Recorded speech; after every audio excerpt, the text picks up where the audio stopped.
selamat siang semuanya. Salam kenal dengan saya, Kadek Dwi Ariesti.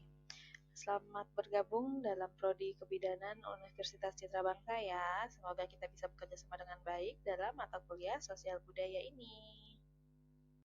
Hari ini kita akan membahas mengenai konsep ilmu sosial dan budaya dasar yang di dalamnya terdapat topik-topik yaitu yang pertama, pengertian ilmu sosial dan ilmu budaya dasar. Yang kedua, latar belakang diberikannya ilmu sosial dan ilmu budaya dasar di perguruan tinggi.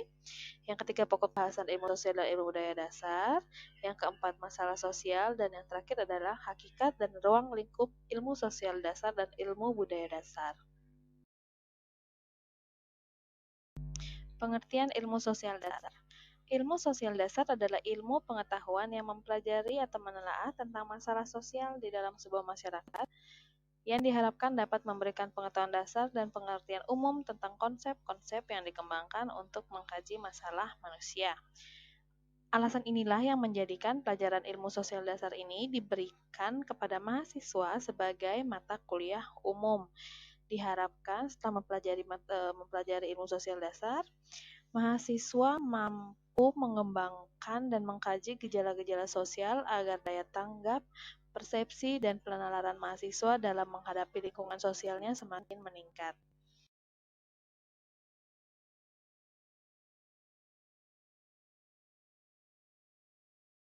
Pengertian ilmu budaya dasar.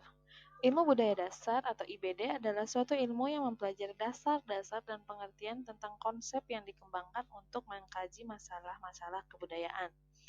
Istilah IBD ini dikembangkan di Indonesia sebagai pengganti istilah Basic Humanities yang berasal dari bahasa Inggris, The Humanities. Adapun istilah humanities itu sendiri berasal dari bahasa Latin humanus, yang diartikan sebagai manusiawi, berbudaya, dan halus. Dengan mempelajari the humanities, diandaikan seseorang akan bisa menjadi lebih manusiawi, lebih berbudaya, lebih beradab, dan menjadi karakter yang lebih halus. Latar belakang munculnya ilmu sosial dasar dan ilmu budaya dasar bermula dari kritikan yang diberikan oleh sejumlah cendekiawan mengenai sistem pendidikan Indonesia yang dinilai sebagai warisan sistem pendidikan pemerintahan Belanda, karena tujuannya menghasilkan tenaga terampil dalam bidang administrasi, perdagangan, teknik, dan keahlian lain demi kelancaran usaha Belanda dalam mengeksploitasi kekayaan negara Indonesia. Padahal pendidikan itu seharusnya lebih ditujukan untuk menciptakan kaum cendekiawan daripada mencetak tenaga yang terampil. Nah, para lulusan perguruan tinggi diharapkan dapat berperan sebagai sumber utama bagi pembangunan negara secara menyeluruh. Dari mereka diharapkan adanya sumbangan ide bagi pemecahan masalah sosial masyarakat yang sangat kompleks dan berkaitan satu dan lain dan juga dalam masalah budaya. Materi berikutnya adalah tujuan ilmu sosial dasar dan ilmu budaya dasar. Tujuan umum diselenggarakannya ilmu sosial dasar ialah pembentukan dan pengembangan kepribadian serta perluasan wawasan perhatian, pengetahuan, dan pemikiran mengenai berbagai gejala yang ada dan timbul dalam lingkungannya, khususnya gejala berkenaan dengan masyarakat, dengan orang lain agar daya tanggap, persepsi, dan penalaran berkenaan dengan lingkungan sosial dapat dipertajam.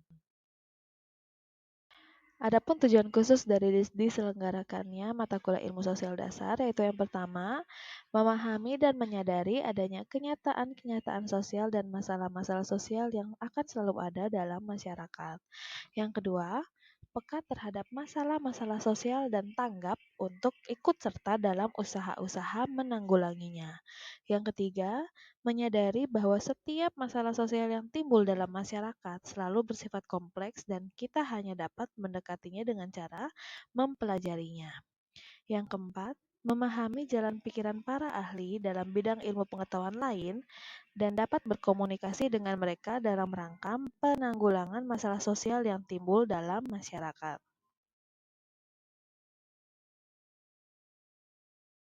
Adapun yang menjadi tujuan dari diselenggarakannya ilmu budaya dasar yaitu yang pertama, memberikan pengetahuan dasar dan pengertian umum tentang konsep-konsep yang dikembangkan untuk mengkaji masalah-masalah manusia dan kebudayaan.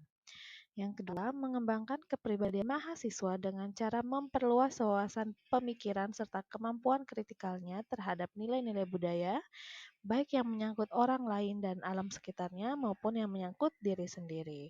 Dan tujuan yang ketiga adalah mengembangkan kepribadian dan wawasan pemikiran, khususnya yang berkenaan dengan kebudayaan, agar daya tangkap, persepsi, penalaran mengenai lingkungan budaya mahasiswa dapat menjadi lebih halus.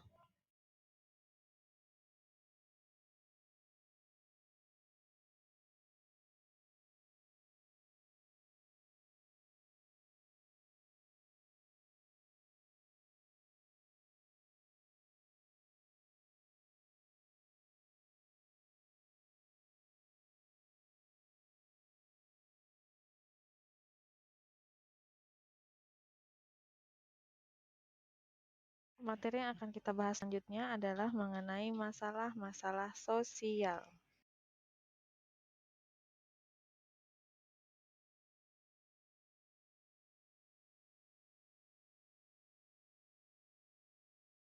Yang menjadi ciri-ciri dari satu masalah sosial adalah yang pertama, masalah yang terjadi mencerminkan atau terkait dengan kesadaran moral anggota masyarakat.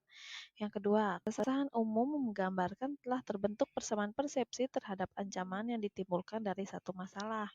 Dan timbul kesadaran bahwa masalah tidak dapat diatasi sendiri namun harus bekerja sama. Satu masalah dikatakan sebagai masalah sosial apabila memenuhi karakteristik sebagai berikut. Yang pertama, dirasakan oleh banyak orang. Yang kedua, dinilai tidak menyenangkan. Yang ketiga, menuntut perpecahan atau menyebabkan perpecahan. Dan yang terakhir, pemecahan masalah yang terjadi harus diselesaikan secara kolektif.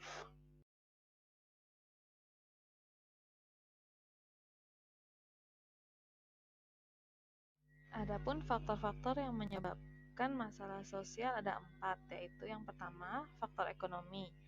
Masalah yang terjadi akibat faktor ekonomi antara lain seperti kemiskinan, pengangguran, dan lain sebagainya. Masalah sosial yang terjadi akibat faktor ekonomi biasanya yang bertanggung jawab ialah pemerintah. Faktor yang kedua yaitu faktor budaya.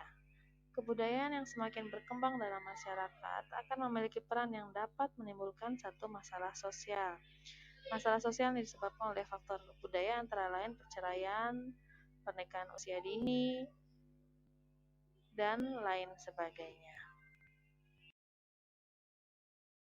Lanjutan mengenai faktor penyebab masalah sosial. Yang ketiga, faktor biologis.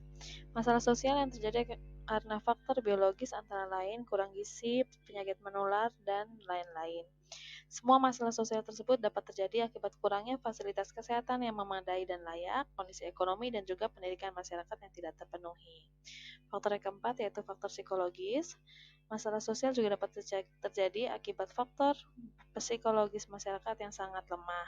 Biasanya faktor psikologis muncul jika beban hidup yang dirasakan masyarakat terlalu berat, pekerjaan menumpuk hingga menimbulkan stres, kemudian akan timbul luapan emosi yang akan berakibat pada konflik antar anggota masyarakat. Lalu bagaimana dampak yang ditimbulkan bila terjadi masalah sosial? Dampak yang dapat terjadi adalah yang pertama, terjadinya peningkatan tindakan kriminalitas dalam masyarakat. Yang kedua, terjadinya kesenjangan sosial antara orang kaya dan orang miskin. Yang ketiga, terjadinya perpecahan kelompok. Yang keempat, terjadi perilaku yang menyimpang. Dan yang kelima adalah terjadinya peningkatan tingkat pengangguran.